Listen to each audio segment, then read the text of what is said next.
I want to challenge something about yourself that you've believed for way too long. You're not lazy, you're not undisciplined, and you're not flaky. You're just alone. And I don't mean alone in the dramatic, nobody understands me sense. I mean it in the literal, practical, everyday of being a creator. You're trying to build a creative life by yourself, whether it be in your bedroom, at your kitchen bench, in your car between running errands, with zero structure, zero accountability, zero community, and a brain that is absolutely wired for connection. And then you call yourself lazy when it doesn't work. Let's go back for a second. Back to school, back to university.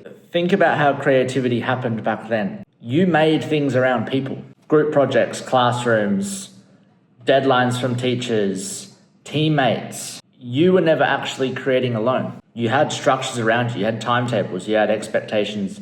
You had friends asking where you were. You had people noticing your absence. And then adulthood hits. No more structure, no more team, no one checking in, no one holding space for your creative life, and no one expecting anything from you. It's just you versus your mind. And your mind knows that it can get away with anything. So yeah, of course things slip. Of course you procrastinate. Of course you ghost your own ideas. Of course you pivot at a moment's notice. Of course you chase the shiny object. And then of course the guilt builds and then you call yourself lazy. Again, a self-fulfilling prophecy. This is because humans aren't designed to create alone. Biologically, neurologically, emotionally, it's not how our brains evolved. There's a reason people are more productive in co-working spaces. There's a reason university libraries are packed during exam season. There's a reason writers join groups. And there's a reason why people find a soft form accountability when there's someone else in the room with them. Our brains activate different circuits when we're creating around others. This isn't motivation. This is straight up biology.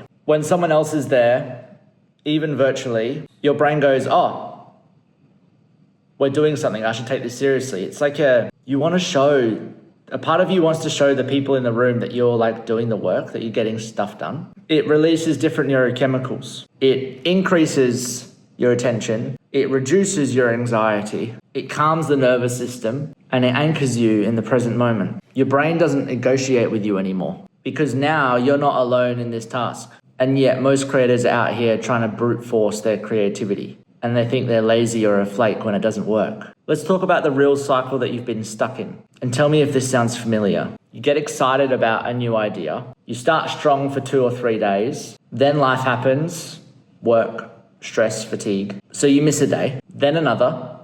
Then suddenly it's been 2 weeks and on and on and on it goes. When that happens, you don't just lose the momentum, you actually lose self-trust.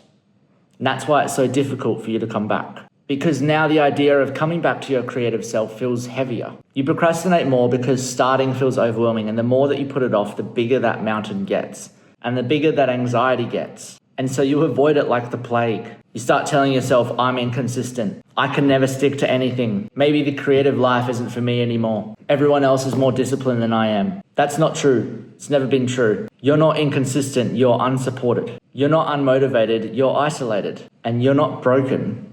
You're a human being. This spiral isn't a personality flaw. It's an environmental mismatch. You're trying to create in conditions that no human brain thrives in. Like, have you ever noticed how much easier it is to clean when someone else is at home? Or how you work better at a cafe than at your own desk at home? Or how you go to the gym way more consistently when you actually enjoy the people that go to the same gym? Momentum comes from energy, shared energy. And there's something about being around other people that brings you into focus. You're no longer battling your brain alone, your monkey mind alone. You're sharing the weight with others who understand. This is why accountability groups and co-working sessions work so insanely well within my community. Not because you suddenly become more motivated, but because your environment finally supports the creative identity you're trying to build. When creators stop working alone, their whole life changes. Their spark comes back, their ideas feel lighter, they start stacking wins in their projects, and they stop feeling like a failure and start feeling like a creator. Let me share something I've watched happen in the Friends Who Create community. The moment someone attends their first co-working session, the story they tell about themselves changes. They go from, I'm so behind,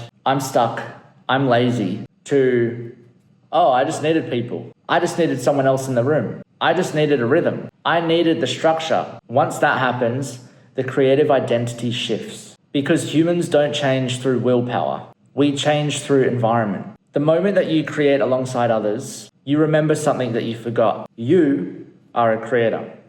You always were. You just weren't meant to do this alone. You're not lazy. You're lonely. Not socially, in the creative sense. You've been trying to carry the entire creative load by yourself, with no support, no structure, no witnesses, no accountability, and no energy from other humans. And you've blamed your personality for a problem that was always about your environment. You are capable. You are talented. You are committed. You just need support. So, that being said, if this hits home, if you've been carrying the weight of your creative life alone, if you're tired of feeling behind, unmotivated, and disconnected from your spark, then subscribe to this channel.